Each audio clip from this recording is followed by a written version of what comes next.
All right, today is going to be more focused towards the salt water, but this will help you freshwater guys too. It is springtime. Every spring, I tend to do a deep cleaning on all my tanks at home and go over the tanks at the shop as well. The main thing I am looking for is salt creep. We tend to keep the fronts of our tanks and the stands and everything that's visible spotlessly clean because a lot of us are OCD and everything's got to be just right. But when it's not seen, it's sometimes not thought about. We're talking about your sump area. A lot of us keep our sumps spotless and clean as well. There is a spot that never gets any attention, and that is behind your tank where all your wires are hanging down from doing water changes, from fish splashing. Salt water tends to get back there, and when it does, it solidifies into this wonderful thing called salt creep. Why do I do this in the springtime? Most of the year, the salt creep is actually dry and a hard, crusty substance. This time of year, when it starts getting humid out, it starts to liquefy.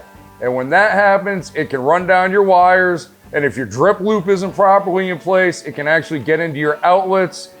And unfortunately, can sometimes cause small fires, which we really do not want. Few things you're gonna need to do this process. A bucket head vacuum that snaps onto a 5-gallon bucket, or a small shop vac, or a regular shop vac. Do not use your home vacuum cleaner for this process because it will destroy it. Paintbrush comes in very handy. A rag.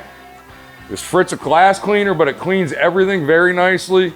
Roll of paper towels is gonna come in handy. And canned air works great. Basically, you unplug each of your devices one at a time. Give the wire a good wipe down, look it over, make sure there's no cuts in it, no cracking of the insulation, things like that. When you have it unplugged, inspect your power strip. This is a great time to inspect the power strip.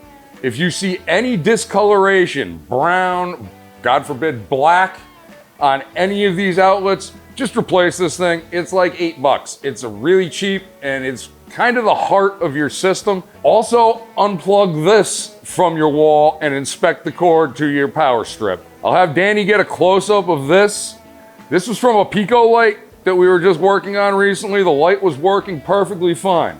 We unplugged this, and as you'll see in his close-up, this thing is shot. The light was still working fine, but this is not a safe device to use any longer. While you're going over all your wires and everything else, now is a good time to unplug your power bricks. Give them a good wipe down. They have cooling fins on them. If these get clogged up with dust or anything, they don't cool as well. Once again, also inspect all your connections, make sure they're good. Take the air, give it a quick spurt, plug her back in. Also a great time now to make sure your drip loops are in place. What is a drip loop? It's basically where you're plugged in.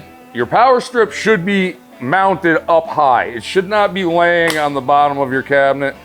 A lot of us end up doing this just because it's more convenient. Just take a couple screws, mount this up top so if water does get below in your cabinet area, it does not get on your power strip. So basically you have it plugged in. The wire is gonna loop like that. Water comes down, reaches the bottom, and it will drip onto the bottom of your cabinet instead of dripping into the power strip itself. Another yearly thing that I like to do at this point, Stacy did a video on cleaning lights last week. Watch that video. If you don't know how to clean your lights, she does a very good job of explaining it. We used to replace our bulbs yearly. So when we replaced our bulbs, we went in there and we cleaned the light fixture while we were replacing the bulbs.